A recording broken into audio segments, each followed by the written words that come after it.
Hi friends, మనం సినిమాల్లో super హీరోలను చూస్తూ ఉంటాం. వారు ఆపదలో ఉన్న నగరాన్ని కాపాడుతూ ఉంటారు.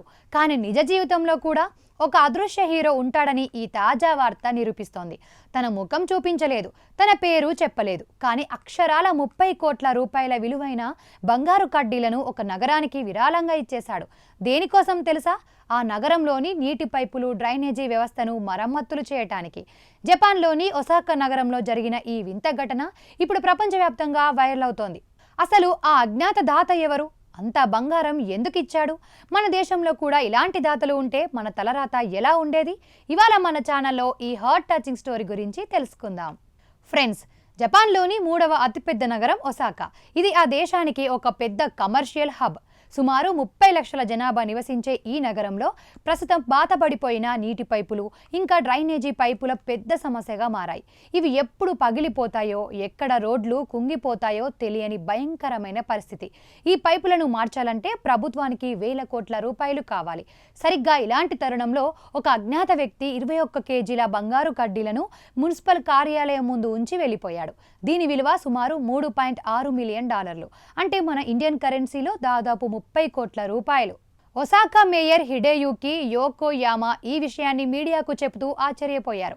ఆ దాత తన పేరును బయట పెట్టడానికి అస్సలు ఇష్టపడలేదట. నగరం క్షేమంగా ఉండాలి, నీటి సరఫరా ఆగకూడదు అనే ఒకే ఒక ఉద్దేశంతో అంత పెద్ద మొత్తాన్ని విరాళంగా ఇచ్చాడు.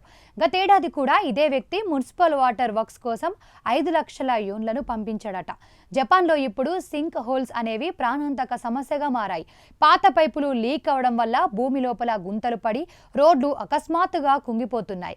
గతంలో సైతామా ప్రాంతంలో ఇలాంటి ఒక సింక్ హోల్ ఏకంగా ఒక ట్రక్కును మింగేయడంతో ఒక డ్రైవర్ ప్రాణాలు కోల్పోయాడు. ఇటువంటి ప్రమాదాలు జరగకూడదనే ఆ దాత ఈ నిర్ణయం తీసుకున్నాడు.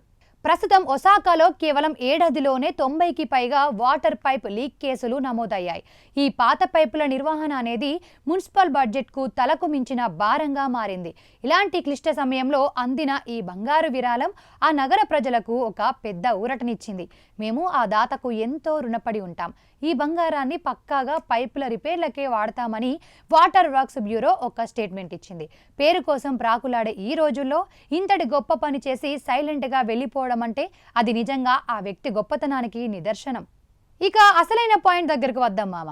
ఈ వార్త విన్నప్పుడు మనందరికీ ఒక్కటి అనిపిస్తుంది, మన దేశంలో కూడా ఇలాంటి దాతలుంటే ఎంత బాగుంటుందని. మన దగ్గర కుబేరులకు, అపర కుబేరులకు కొదవలేదు.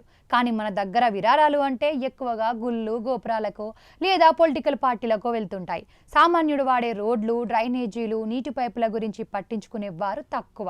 ఆ ఒసాకా దాత చేసిన దాంట్లో ఒక పావు వంతు సహాయం మన దగ్గర ఉన్న ధనవంతులు చేస్తే మన నగరాలు ఇప్పుడున్న మునికి కుపాల్లా కాకుండా నిజంగా స్మార్ట్ సిటీలు మారేవి. డెవలపింగ్ స్టేజీ నుంచి డెవలప్డ్ స్టేజ్ కి వెళ్ళడం అంటే బిల్డింగులు కట్టడం కాదు, ఇలాంటి సామాజిక స్పృహ పెరగడం. మనిషి సంపాదించిన దాంట్లో కొంత సమాజం కోసం ఖర్చు చేసినప్పుడే ఆ సంపదకు సార్థకత ఉంటుంది. జపాన్ దాత ఒక గొప్ప సందేశాన్ని ఇచ్చాడు. మనం బ్రతకడమే కాదు, మన చుట్టూ ఉన్నవారు సురక్షితంగా ఉండాలని కోరుకోవడమే అసలైన మానవత్వం అని.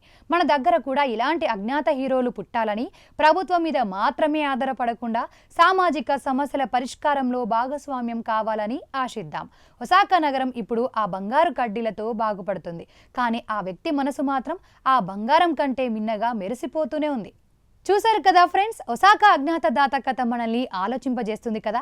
మరి మీరేమనుకుంటున్నారు? మన దేశంలో కూడా ఇలాంటి దాతలు ముందుకు రావాలా?